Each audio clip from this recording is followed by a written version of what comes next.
रक्षाबंधन की आप सभी लोगों को हार्दिक शुभकामनाएं। अब आप लोगों के मन में ये सवाल जरूर आता होगा कि आखिर रक्षाबंधन मनाया क्यों जाता है। तो वैसे आप लोगों को बता दूं कि रक्षाबंधन का त्योहार देवी देवताओं के समय से मनाया जाता है और इसके पीछे कई कहानियां बताई जाती हैं। एक कहानी माँ संतोषी की कहानी है। एक दिन भगवान श्री कृष्ण जी अपनी बहन मनसा देवी से रक्षा सूत्र बनवा रहे थे।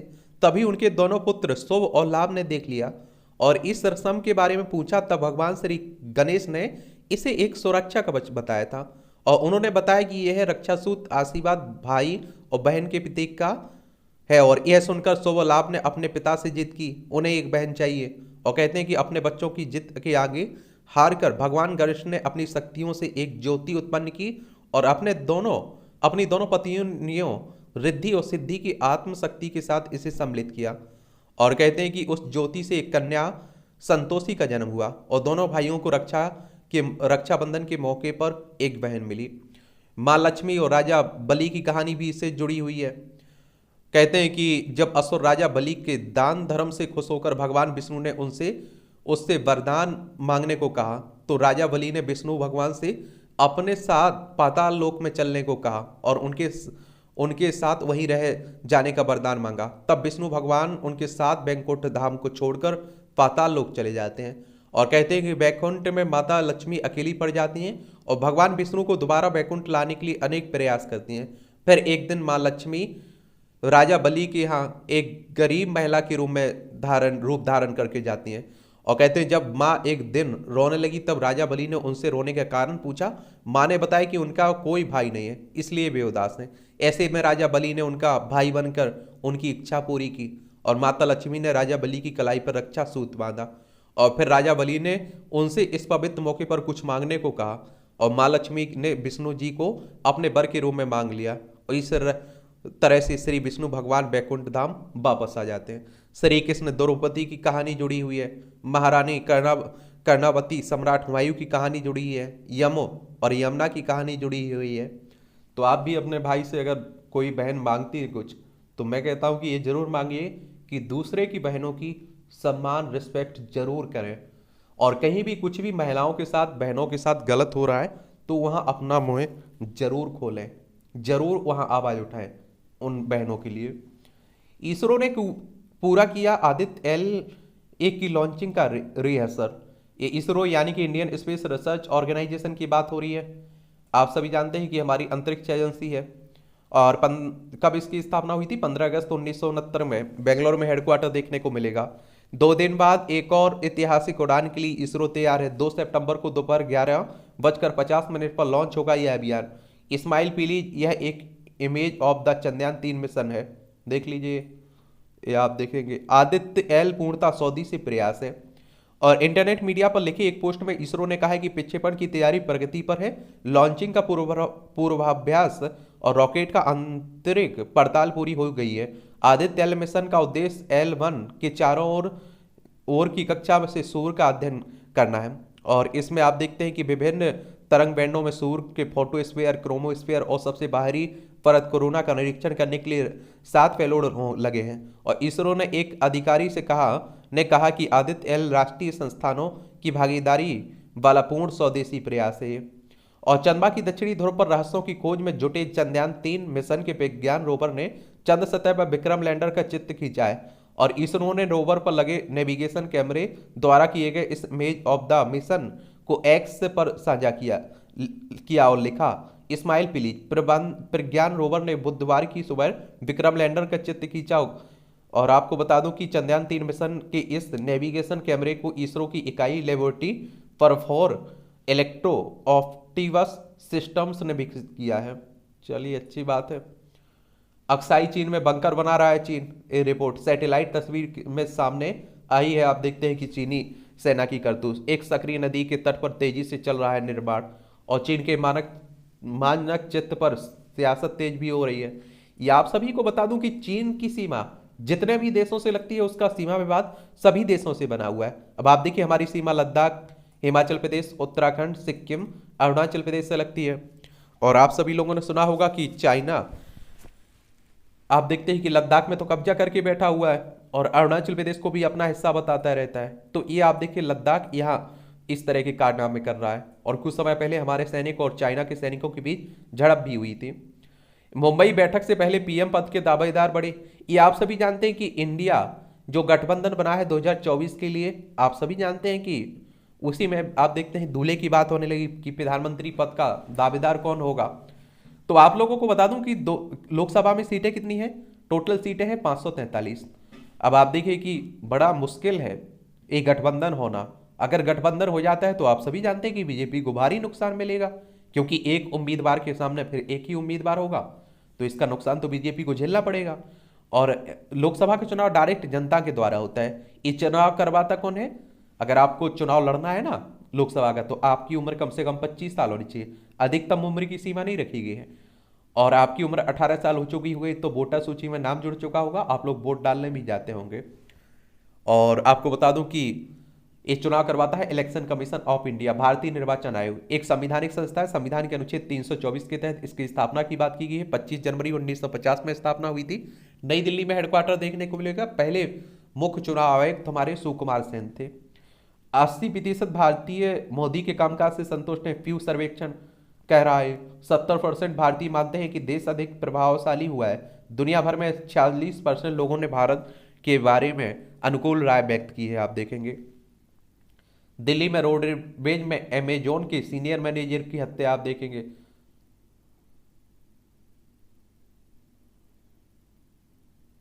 कर्नाटक सरकार ने शुरू की गृह लक्ष्मी योजना। कर्नाटक की कांग्रेस सरकार ने बुधवार को राज्य में गृह लक्ष्मी योजना शुरू की। इस योजना के तहत राज्य में 1.1 करोड़ महिलाओं को 2,000 रुपये की मासिक सहायता दी जाएगी। और कांग्रेस नेता राहुल गांधी ने कहा है कि उनकी पार्टी ने कर्नाटक के लोगों में किए प्रमुख चुनाव पूर्व वादों का सम्मान किया है। कर्नाटक में इनकी सरकार बन चुकी है ना, कहाँ? कर्नाटक में। अब आप देखिए कई राज्यों में और चुनाव है, तो इस तरह की अगर ये योजनाएं देंगे तो उन्हें लगता है कि अन्य राज्यों में भी फायदा होगा। यह है कर्नाटक, बेंगलोर इसकी राजधानी है। और आप देखिए 1 नवंबर 1956 में से राज्य बनाया गया था। इसकी सीमा गोवा, महाराष्ट्र, तेलंगाना, आंध्र प्रदेश, तमिलनाडु, केरल से लगती है। आप देखेंगे कि सिद्धाराम यहाँ के क्या है, मुख्यमंत्री है। थावरचंद गहलोत यहाँ के राज्यपाल हैं। विधानसभा में 224 सीटें हैं, विधान परिषद में 75 सीटें हैं, राज्यसभा में 12 सीटें हैं, लोकसभा में 28 सीटें हैं। 1,91,791 वर्ग किलोमीटर में आपका फैला हुआ है कर्नाटक, ये भी याद रखिएगा।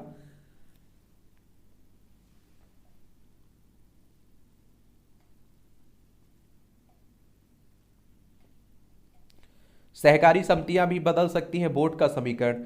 राजनीति में सहकारी समितियों ने धन का स्रोत बढ़ाया, कार्यकर्ताओं को मिला संरक्षण। देश में 8.5 लाख सरकारी समितियां, 1 लाख पैक्सों से 13 करोड़ लोग जुड़े हैं। 2 लाख नए पैक्स बनने हैं जो बड़ा वोट बैंक साबित हो सकते हैं इसमें।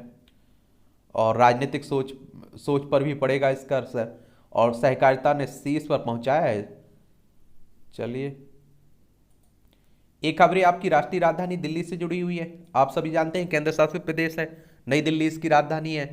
विधानसभा में 70 सीटें हैं, राज्यसभा में 30 सीटें हैं, लोकसभा में 7 सीटें हैं। अरविंद केजरीवाल यहाँ के चीफ मिनिस्टर हैं। G20 की सम्मेलन की बैठक होने वाली है ना यहाँ, तो उसी के लेकर बातें भी हो रही हैं। G20 के बारे में आप लोगों को बता दूं तो ग्रुप ऑफ 20 की बात कर रहा हूं मैं। किसकी? ग्रुप ऑफ 20 की बात कर रहा हूं। इस तरह के जो राष्ट्रीय संगठन है, अंतर्राष्ट्रीय संगठन है, उनके बारे में सामान्य जानकारी जरूर रखिए। इनसे आपकी एग्जाम में हर साल क्वेश्चंस पूछे जाते हैं। और इसकी स्थापना 26 सितंबर 1999 में हुई थी। और अंतर्राष्ट्रीय संगठन है, वैश्विक अर्थव्यवस्था में प्रमुख मुद्दों पर चर्चा करने के लिए व्यवस्थित रूप से महत्वपूर्ण औद्योगिक और विकासशील अर्थव्यवस्थाओं को एक साथ लाना है। इसमें 20 सदस्य में अर्जेंटीना हो गया, ऑस्ट्रेलिया, ब्राजील, कनाडा, चीन, France, Germany, Bharat, Indonesia, Italy, Japan, Mexico, दक्षिण कोरिया, रूस, सऊदी अरब, दक्षिण अफ्रीका, टर्की, यूनाइटेड किंगडम, संयुक्त राज्य अमेरिका, यूरोपीय संघ इसमें आप लोगों को देखने को मिलेंगे।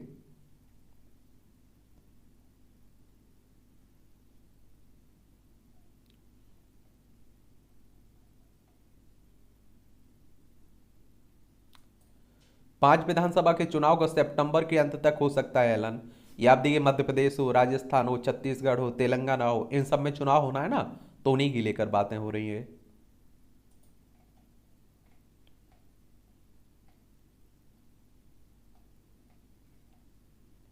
जनवरी से जून तक विदेशी पर्यटकों की संख्या में 106% की वृद्धि हुई है। और पर्यटन क्षेत्र हमारी अर्थव्यवस्था में एक बड़ा मदद भी करता है। आप सभी जानते हैं सरकार को देना होगा सरकारी मदद से विकसित दवाओं की कमाई का हिस्सा। नई दवाओं की रिसर्च के लिए 9 बड़ी कंपनियों को सरकार देगी वित्तीय मदद, और नई दवाओं के विकास पर सरकार 5 वर्षों में 5,000 करोड़ रुपए खर्च करेगी। और सितंबर में लॉन्च हो गई नई हो सकती है नई फार्मा रिसर्च पॉलिसी। नई दवाओं की बिक्री से मिलने वाली हिस्से का इस्तेमाल आगे और नई दवाओं में रिसर्च कंपनियों की मदद की जाएगी। इससे नए रिसर्च और मार्केटिंग का ये एक इकोसिस्टम तैयार हो सकेगा। ये आप देखिए मनरेगा श्रमिकों को अब NACH और ABPS से भुगतान दिसंबर तक होगा। ये आप देखिए आधारित भुगतान प्रणाली की बात हो रही है। और आपको बता दूं कि Mahatma Gandhi national rural employment guarantee act 2005 की हो रही, पहले इसे नरेगा के नाम से जानते थे। ये 2006 में लॉन्च हुई थी, ठीक है। और 23 अगस्त 2005 में ये आप देखते हैं कि पास हुआ था बिल, एक तरह से इसकी योजना पास हुई थी। सुप्रीम कोर्ट ने मांगा जेलों में कैदियों के लिए चिकित्सा सुविधा का विवरण, व्यवसाय प्रशिक्षण प्रदान करने का भी ब्यौरा मांगा है। सुप्रीम कोर्ट यानी कि हमारी सर्वोच्च अदालत है। संविधान के अनुच्छेद 124 के तहत इसकी स्थापना की बात की गई है। और आप सभी जानते हैं कि 28 जनवरी 1950 में इसकी स्थापना हुई थी। उसमें जो न्यायाधीश रहते हैं उनकी सेवानिवृत्ति की उम्र 65 साल रखी गई है। अब आप देखेंगे कि ये राजनीति से जुड़ी खबरें हैं, ये आप लोग देख लीजिए, सब चल रहा है आरोप प्रत्यारोप और चुनाव तैयारी। आप लोग बस चुनाव आयोग के बारे में याद रखिए, और किसी राज्य में चुनाव होता है तो उस राज्य के बारे में याद रखा करिएगा।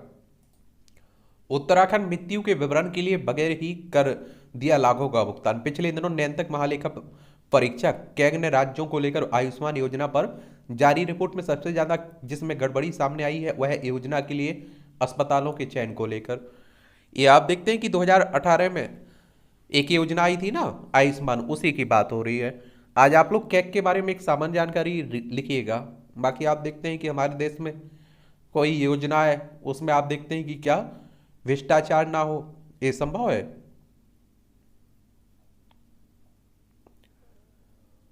वाटरशेड परियोजना से प्रति भूमि की पलटी काया, 3 मीटर तक बढ़ा भूजल जल स्तर। और कृषि योग्य भूमि का प्रबंधन अर्जित हुई 16.41 लाख हेक्टेयर की अतिरिक्त सिंचाई क्षमता। और राज्य के प्रस्ताव पर इन मानकों पर चिन्हित की गई प्रति भूमि, सूखे की घटना की बारंबारता, भूजल संसाधनों के अत्यधिक दोहन से पेयजल की कमी, अवक्रमित भूमि या फिर बंजर भूमि की अधिकता, सामान्यीकृत अंतर वनस्पतिक सूचकांक में गिरावट, मृदा के स्वास्थ्य की स्थिति, जिला या फिर राज्य औसत की तुलना में प्रमुख फसलों की कम उत्पादकता। और इसलिए बहुत आवश्यक है आप देखते हैं भूमि प्रबंधन। विश्व की कुल भूमि के 2.4% भाग पर भारत बसा हुआ है, लेकिन मानव आबादी देखें तो 7.3%, तो पशुधन का आप देखें 11.54% बोझ है। और इसके साथ ही चिंताजनक तथ्य ये भी है कि विश्व में प्रति व्यक्ति भूमि की उपलब्धता 1.75 हेक्टेयर है, तो भारत में मात्र 0.23 हेक्टेयर भूमि ही उपलब्ध है। ऐसे में विशेषज्ञ अब भूमि प्रबंधन की बहुत आवश्यकता महसूस कर रहे हैं। भारत में 1901 के बाद से अब तक का सबसे सूखा महीना रहा है अगस्त। देख लीजिए, अगस्त में देश में अब तक 32% कम हुई है वर्षा। अगस्त में सामान्य से कम बारिश का मुख्य कारण रहा है अल नीनो। ये अल नीनो क्या है, कौन सी धारा है, ये आप लोग बताइएगा।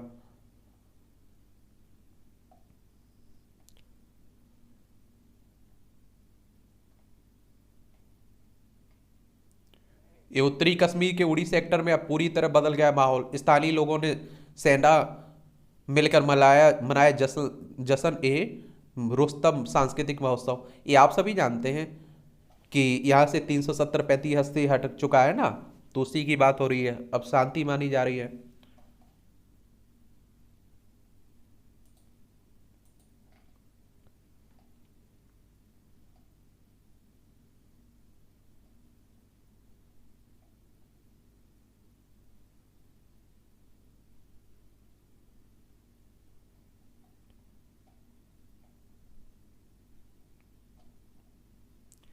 प्राण प्रतिष्ठा के लिए गांव गांव भेजी जाएगी जन्मभूमि की रज अक्षत। ये आप सभी जानते हैं कि अयोध्या में भव्य राम मंदिर बन रहा है। गांव से शहर तक नई पीढ़ी की देववाणी शिशु संस्कृत करने की अनूठी पहल है। 34 गांव में संस्कृत से परिचित हो रहे हैं नौनिहाल। ये उज्जैन में देव भाषा को समर्पित परिवार आप देखेंगे। इस तरह की आप देखिए कई संस्कृत में वार्तालाप होने की बात हो रही है।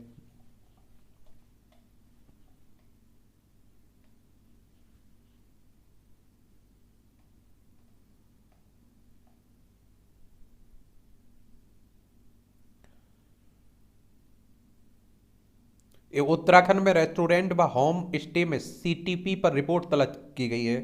उत्तराखंड में सीवेज ट्रीटमेंट प्लांट पर नेशनल ग्रीन ट्रिब्यूनल और राज्य प्रदूषण बोर्ड हुआ सख्त। 3 माह में देनी होगी रिपोर्ट। नैनीताल में 150 होटलों पर कार्रवाई नहीं करने पर एनजीटी ने लगाई थी फटकार। एनजीटी यानी कि नेशनल ग्रीन ट्रिब्यूनल की बात हो रही है और इसकी स्थापना 2010 में हुई थी। नई दिल्ली में हेडक्वार्टर देखने को मिलेगा।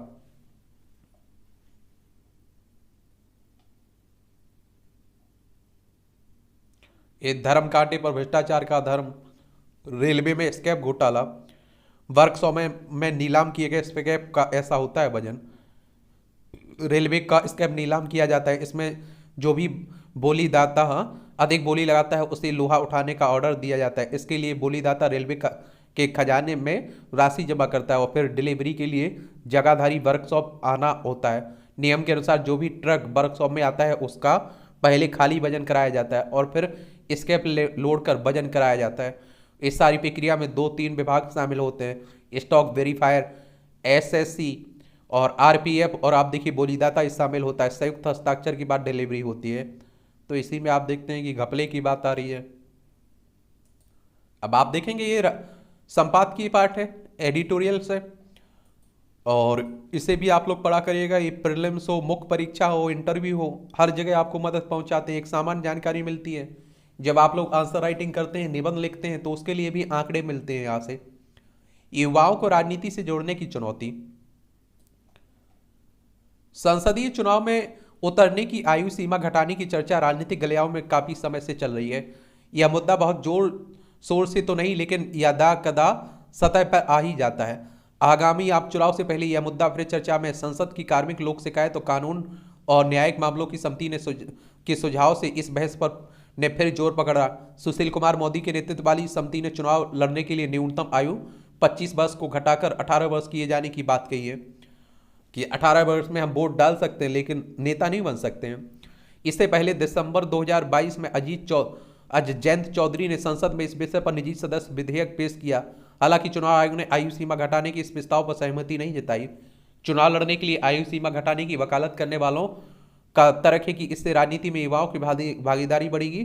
चूंकि भारतीय युवा आबादी वाला देश है तो युवाओं का प्रतिनिधित्व बढ़ाया जाना आवश्यक है। दुनिया के कई लोकतांत्रिक देश ऐसे हैं जहां 18 साल की आयु में चुनाव में उतरा जा सकता है। Canada, Britain, France, Germany, Switzerland, Australia ऐसे कुछ प्रमुख देश हैं जहां 18 साल का पड़ाव पार करते ही चुनाव लड़ने की अर्हता प्राप्त हो जाती है। वहीं अमेरिका के कुछ राज्य, ब्राजील, इंडोनेशिया में 21 वर्ष की आयु सीमा चुनाव लड़ने के लिए न्यूनतम आयु वर्ग के रूप में स्वीकार है। इसके उलट भारत में आप देखिए 25 वर्ष है, जबकि भारत उन देशों में रहा है जहां स्त्री और पुरुष में कोई भेदभाव किए बिना आरंभ से ही सार्वभौमिक वयस्क मताधिकार की परंपरा अपनाई गई। फिर मताधिकार के लिए न्यूनतम आयु सीमा को 1989 में 21 साल से घटाकर 18 साल की गई। कौन से संविधान संशोधन के द्वारा, ये आप लोगों को नीचे बताना है। साथ ही ड्राइविंग सरीखे कई अन्य कार्यों के लिए 18 वर्ष की आयु को मानक मान लिया गया और इसलिए चुनाव में उतरने के लिए आयु सीमा घटाने के लिए आवाज उठाई जाती है। ऐसे में यह पड़ताल जरूरी है कि क्या इससे वाकई कुछ फायदा होगा या फिर मौजूदा व्यवस्था ही बेहतर है। इसमें कोई संदेह नहीं कि युवाओं को राजनीति में से जोड़ना किसी भी दृष्टि से श्रेयस्कर होगा और इससे नीति निर्माण में उनकी आकांक्षाओं की सहज रूप से अभिव्यक्ति हो सकेगी। भारतीय राजनीति और चुनाव में युवाओं की भागीदारी को समझने के लिए कुछ रुझानों पर नजर डालना बहुत उपयोगी होगा। वर्ष 2014 में करीब 9,500 तो 2019 में 10,000 उम्मीदवारों ने लोकसभा चुनाव लड़ा। इनमें से महज 5% उम्मीदवारों ही 25 से 30 वर्ष की आयु वर्ग के थे। वर्ष 2014 के लोकसभा चुनाव में 25 से 30 वर्ष आयु वर्ग के 32 उम्मीदवार ही ऐसे थे जिन्हें 5% से अधिक वोट मिले थे, जबकि 2019 में ऐसे 26 उम्मीदवार रहे जिन्हें 5% से अधिक मत प्राप्त हुए। यदि जीत की बात करें तो आप देखिए 2014 में 11 और 2019 में 8 सांसद ही ऐसी जीत कर आए जिनकी आयु 25 से 30 साल के बीच थी। इन आंकड़ों के निहितार्थ निकाले जाएं तो यही बात सामने आती है कि एक तो 25 से 30 वर्ष की आयु वर्ग वाले बहुत ज़्यादा प्रत्याशी प्रत्याशी चुनाव में नहीं उतर रहे हैं, उतर भी रहे हैं तो जीत नहीं पा रहे हैं। जो चुनाव में उतरने के साथ जीत भी रहे हैं उनमें से अधिकांश राजनीतिक परिवारों से आते हैं। पिछले कुछ लोकसभा चुनाव की तस्वीरें देखें तो संसद की औसत आयु 53 से 54 वर्ष के बीच निकल कर आई है। यह स्पष्ट रूप से संकेत है कि संसद जैसी विधायी संस्था में युवा आबादी का प्रतिनिधित्व बढ़ना चाहिए। आखिर क्या कारण है कि ऐसा नहीं हो पा रहा है? राजनीतिक दल युवाओं को टिकट देने से परहेज करते हैं। टिकट दिया भी जाता है तो मुख्य रूप से उन्हीं को जिनकी राजनीतिक पारिवारिक पृष्ठभूमि या प्रभाव होता है। ऐसे में यदि चुनाव लड़ने के लिए न्यूनतम आयु सीमा घटाई जाएगी तो इसका बड़ा जोखिम यह होगा कि इससे हमारी राजनीतिक प्रणाली पर वंशवादी राजनीति का प्रभुत्व और बढ़ जाएगा। स्वाभाविक ही कि राजनीति से युवाओं को जोड़ने की राय चुनाव लड़ने के लिए न्यूनतम आयु सीमा घटाने से होकर नहीं जाती, बल्कि इसके लिए राजनीतिक दलों को व्यापक रूप से अपना सोच रवैया बदलना होगा। यदि राजनीतिक दल बाकी राजनीति में युवाओं की भागीदारी बढ़ाने के लिए गंभीर हैं तो उन्हें कई स्तरों पर कदम उठाने होंगे। सबसे पहले तो सरकार को युवाओं को लेकर मापदंड बदलना होगा। अभी 34 से 35 वर्ष की आयु वालों को भी युवा माना जाता है, इस पैमाने को घटाना होगा। पार्टियों को अपनी सांगठनिक ढांचे में युवाओं को अधिक जगह देनी होगी। और आप देखिए अमूमन यह देखने में आता है कि बड़े बड़े राजनीतिक दलों की युवा इकाइयों की बागडोर ही प्रौढ़ावस्था की दहलीज पर खड़े नेताओं के हाथ में होती है। राजनीतिक दलों को अपने छात्र संगठनों के लिए भी अधिकतम आयु की एक सीमा निर्धारित करनी होगी। बेहतर होगा कि उसमें 30 से अधिक आयु वालों को जगह ना दी जाए। राजनीतिक दलों के साथ ही सिविल सोसाइटी को यह उपाय भी करना होगा कि मतदान में युवाओं की भागीदारी बढ़ाई जाए। मतदान के रुझान यही बताते हैं कि 18 से आप देखिए 25 वर्ष की आयु वर्ग वाले उसमें उदासीनता दिखाते हैं। और इसका एक प्रमुख कारण यह है कि इस आयु वर्ग के युवा या तो पढ़ाई या फिर नौकरी के सिलसिले में उस स्थान से बाहर होते हैं। और आप देखते हैं कि जहां उनका नाम मतदाता सूची में होता है, केवल मतदान के लिए वे अपने मूल स्थान नहीं जा पाते हैं। और युवाओं का राजनीति से मोहभंग यही से आरंभ होता है। इसलिए राजनीतिक दलों और चुनाव आयोग को ऐसा कोई रास्ता निकालना होगा कि विभिन्न कारणों से अपने मूल स्थानों से बाहर रह रहे युवा बिना किसी गतिरोध के अपना मतदान कर सकें। जब युवा मतदान में सहभागी बनेंगे तो राजनीति को लेकर उनका रवैया भी गंभीर और संवेदनशील बनेगा। उनके बेहतर नेतृत्व में की नैसर्गिक भावना भी उत्पन्न होगी। पहले इस दिशा में प्रभावी उपाय किए जाएं, उसके बाद ही चुनाव लड़ने के लिए न्यूनतम आयु घटाने के विचार किया करने की दिशा में आगे बढ़ा जाए। लेखक सेंटर फॉर पॉलिसी रिसर्च में फेलो और राजनीतिक विश्लेषण है, इनका नाम है राहुल वर्मा। इनके द्वारा ये आर्टिकल लिखा गया है। इस तरह के मुद्दों पर आपकी क्या विचार रहता है, आप लोग भी बताया करिएगा। बाकी आप देखते हैं मुंबई बताएगी विपक्षी गठबंधन की दिशा। जो INDR का लोगो जारी करना भले समस्या ना हो, पर संयोजक की घोषणा चुनौती साबित हो सकती है। ये आप देखते हैं मुंबई में बैठक हो रही है ना विपक्षियों की, तो उन्हीं की बात हो रही है। यहाँ भी आप देखते हैं अच्छा कॉलम लिखा जाता है रक्षाबंधन। द्वापर युग में श्री कृष्ण की बहन सुभद्रा ने रक्षाबंधन की परंपरा को आरंभ किया। त्रेता युग में ऋषि मुनियों संत महात्माओं ने श्री राम को रक्षा सूत्र भेंट कर रक्षा का सांकेतिक विश्वास प्रकट किया। सतयुग में धर्म और सत्य की रक्षा के लिए रक्षा सूत्र का महत्व रहा, क्योंकि देवताओं और राक्षसों के युद्ध में कभी रक्षा सूत्र के प्रयोग अपनाए गए। चलिए अच्छा कॉलम लिखा जाता है, देख लिया करिएगा। PM पद के दावेदार। अब आप देखिए विपक्षियों में यही परेशानी है। जितनी पार्टियां शामिल हो रही सभी कह रहे हैं कि हमारा प्रधानमंत्री होना चाहिए, हमारा प्रधानमंत्री होना चाहिए। खेल से ना हो खेल। राज्यों में खिलाड़ियों की प्रतिभा निखारने के लिए आधारभूत संरचना की कमी दूर की जानी चाहिए। और आप देखते हैं कि जितनी आधारभूत सुविधाएं आप लोग खिलाड़ियों को उपलब्ध करवाएंगे उतना अच्छा उनका परफॉर्मिंग भी होगा, अच्छा खेल भी पाएंगे। समाज के जुड़ाव का सूत्र।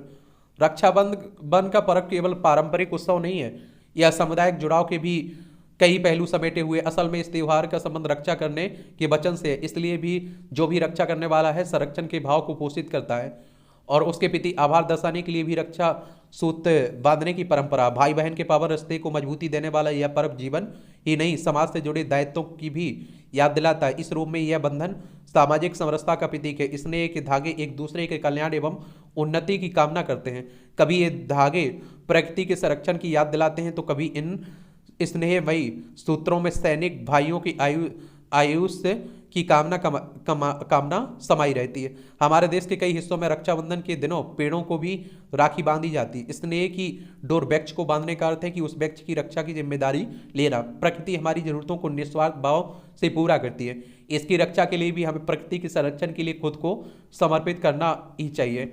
और कितना सुंदर भाव है कि प्रकृति को सहेजने के लिए उसे रक्षा सूत्र में बांध लिया जाए। स्वयं इंसान कुदरत के प्रति जिम्मेदारी के बंधन में बंध जाए। आम जीवन में हमारी सहूलियतों से जुड़ी चीज के मान का संदेश भी देता है राखी का पर्व। और इस दिन घर की छोटी छोटी चीजों को भी राखी बांधी जाती है। सीख यह है कि सजीव प्रकृति के साथ ही ये निर्जीव चीजें भी हमारा जीवन सहज बनाती हैं। यह प्रतीकात्मक बंधन उनको बचाना, किफायत से इस्तेमाल करना सिखाता है। विचारणीय है कि आप परिग्रह और कम से कम संसाधनों में जीवन जीने का विचार आज प्रकृति को सहेजने से लेकर व्यक्तिगत जीवन में सहजता बनाए रखने का तक आवश्यक हो चला है। यह त्योहार देश को एकता के सूत्र में आप देखिए भी बांधता है।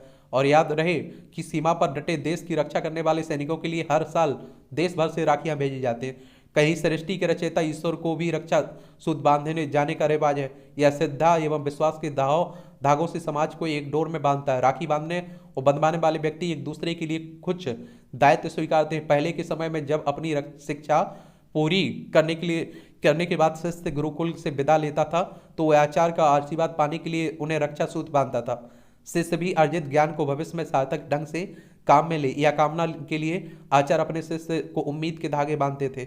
ऐसे सभी परंपराएं आज समाज के लिए सकारात्मक संदेश के लिए हैं, जो सही अर्थों में संपूर्ण समाज के पारस्परिक संबंधों को दृढ़ता देने की पावन भावना को पोषित करती है।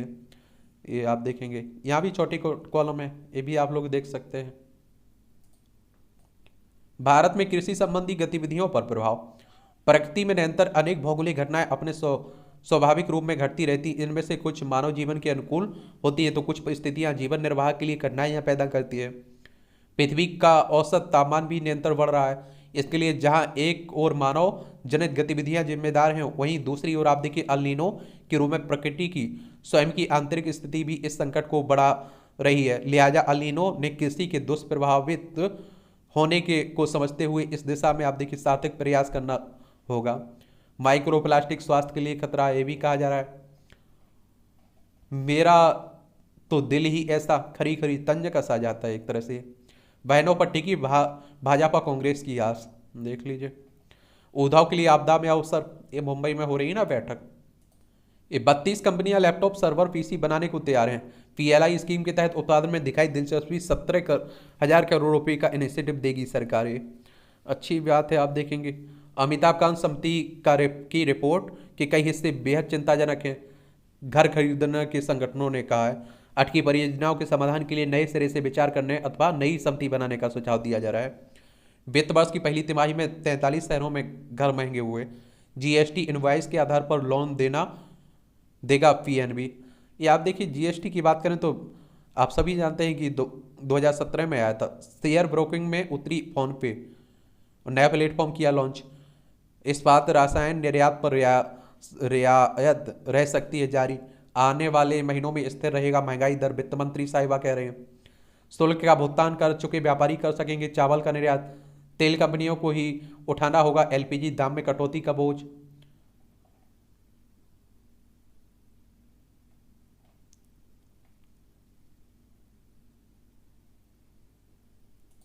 ये आप देखिए अंतर्राष्ट्रीय खबरें हैं।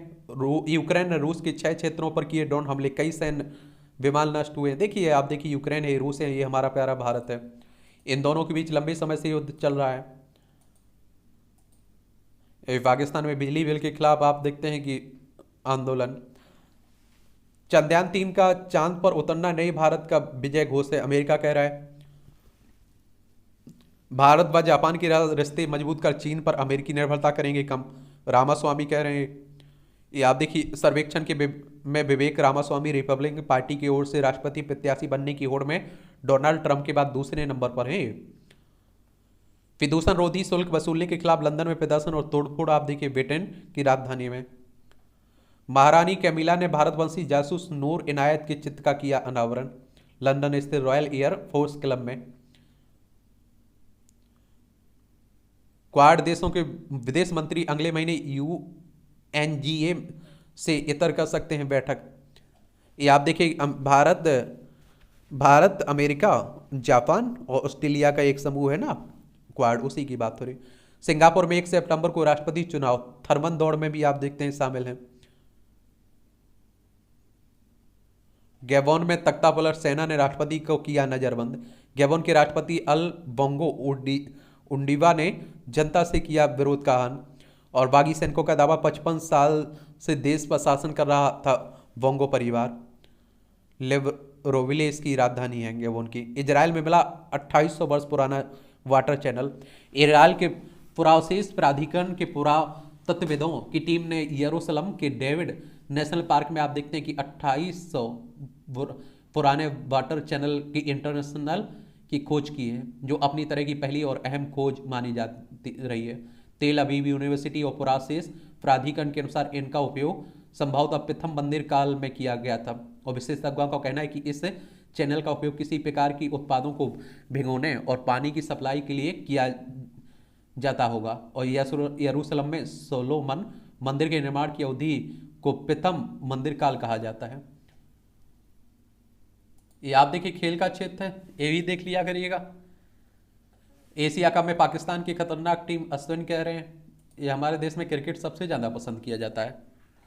डायमंड लीग में लय बरकरार रखने उतरेंगे नीरज चोपड़ा। भारत को पाकिस्तान से 4-5 से मिली हार। भारत ने बुधवार को यहां पुरुष एशियाई हॉकी 5 विश्व कप क्वालिफाई में ओमान पर 12-2 से शानदार जीत दर्ज की, लेकिन चिर प्रतिद्वंदी पाकिस्तान से हार गया है। प्रज्ञानंद घर पर भव्य स्वागत हुआ है। ये आप देखिए फिडे विश्व कप में रजत पदक जीत कर आए ना।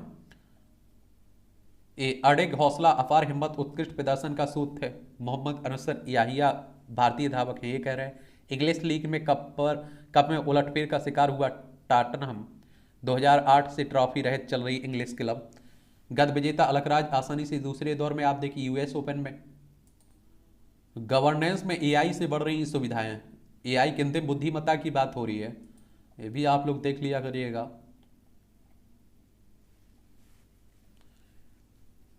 रिजर्व क्षेत्र में बाघों को नहीं मिल रहा है पर्याप्त भोजन, इसलिए आप देख रहे हैं कि वो निकल जाते हैं। फिर मानव और बाघों में आप देखते हैं कि क्या होता है, काफ़ी टकराव भी देखने को मिलता है। यहाँ भी आप देखिए जनरल नॉलेज की खबरें मिल जाती हैं, परीक्षा के पॉइंट ऑफ व्यू से भी खबरें मिल जाती हैं। अमेरिका में पहली बार किया गया बहुअंग प्रत्यारोपण। ये आप देखिए 1968 में आज ही के दिन अमेरिका में पहली बार बहुअंग प्रत्यारोपण किया गया। डॉक्टर माइकल डेविकी और 60 से अधिक चिकित्सकों की उनकी टीम ने बंदूक की गोली लगने से मृत 20 वर्षीय महिला को 2 किडनी, फेफड़ों का एक हिस्सा और दिल निकाला, फिर उसे तय समय के भीतर 4 कोषों में प्रत्यारोपित किया था। जर्मन चिकित्सक पाल एरलिच ने पहली बार कीमोथेरेपी का इस्तेमाल किया। 1909 में आज ही जर्मन चिकित्सक पाल एरलिच ने पहली बार सिफिलिस में से पीड़ित खरगोश का इलाज कीमोथेरेपी द्वारा किया था। पाल ने एक ऐसे कंपाउंड की खोज की थी जो सिफिलिस का कारण बनने वाली परजीवी स्पाइरोकीट को मार सकता है, और इसी कंपाउंड को अब कीमोथेरेपी एजेंट के रूप में जाना जाता है। साहित्य अकादमी पुरस्कार पाने वाली पहली भारतीय महिला थी अमृता प्रीतम। साहित्यकार अमृता प्रीतम का जन्म 1919 में आज ही अविभाजित भारत के गुजरावाला अब पाकिस्तान में हुआ था। 16 साल की उम्र में उनकी पहली कविता अमृत लहरन प्रकाशित हुई। 1947 में बंटवारे के दर्द पर लिखी पंजाबी कविता अज आगा वारिस साहू ना उन्हें प्रसिद्धि दिलाई, और 1956 में आप देखिए कविता सुनहदे के लिए साहित्य अकादमी पुरस्कार पाने वाली पहली महिला बनी। पिंजर, रसीदी टिकट, अदालत, कोरे कागज, सागर और सीपियां उनकी मुख्य कृतियां थी। धरती के नीचे ऊष्मा से बिजली देखिए बनाने की बात हो रही है। ये आप देखिए कि पृथ्वी के कोर यानी कि केंद्र का तापमान करीब 6000 डिग्री सेल्सियस है, और इस तापमान पर पृथ्वी का केंद्र उतना ही गर्म है जितना कि सूर्य। यही नहीं, पृथ्वी की सतह से 2000 से 5000 मीटर नीचे भी तापमान 60 से 200 डिग्री सेल्सियस है। और हमारे पूर्वज करते थे थियोथर्मल ऊर्जा का उपयोग। शोध के अनुसार हमारे पूर्वज जियोथर्मल एनर्जी की शक्ति से परिचित थे। पहली शताब्दी ईस्वी में पश्चिमी जर्मनी के शहरों में रहने वाले रोमन, जिन्हें अब आखन और वीस वार्डेन के नाम से जाने जाते हैं, अपने घरों को गर्म करते और गर्म पानी के झरने से नहाते थे। और 2045 तक आत्मनिर्भर बनने चाहती है जर्मनी। लद्दाख में प्लांट लगाने का काम भी शुरू हो चुका है। चलिए, चंद्रमा, चमकता चंद्रमा। तुर्की के इस्तांबुल में हागिया सोफिया ग्रैंड मस्जिद के ऊपर अपनी चमक बिखेरता। पुरुषों की तुलना में महिलाओं में हृदय रोग की समस्या अधिक है, यह अनुसंधान कह रहा है। खुदाई से मिल सकता है महाभारत युद्ध का प्रमाण। शोधकर्ताओं का अनुमान, युद्ध के दौरान यहाँ कोई किला या कैंप होने की संभावना हुई। हरियाणा के मिर्जापुर में चिन्हित कर्ण का टीला, ये आप देख रहे हैं। 7 स्थानों पर कर्ण का टीला भी शामिल है। ये आप देखिए, अंग्रेजों के समय 1909 और दोबारा कुरुक्षेत्र विश्वविद्यालय द्वारा 1985 की लगभग खुदाई करवाई गई थी इसमें। 1 मिनट में 153 बार गले लगकर बनाया रिकॉर्ड वॉशिंगटन अमेरिका में। ये मूवियों से जुड़ी हुई खबरें हैं, पढ़ना हो तो पढ़ सकते हैं, छोड़ना हो तो छोड़ सकते हैं। और इस तरह से आप देखेंगे कि आज के न्यूज़पेपर की कहानी खत्म होती है। आप लोग पढ़ते रहिए, एंजॉय करते रहिए। आपका कोई सवाल हो मेरे लिए, सुझाव हो तो आप लोग बता सकते हैं। मेरी तरफ से आप लोगों को शुभकामनाएं हैं। आप लोगों को मेहनत करनी है।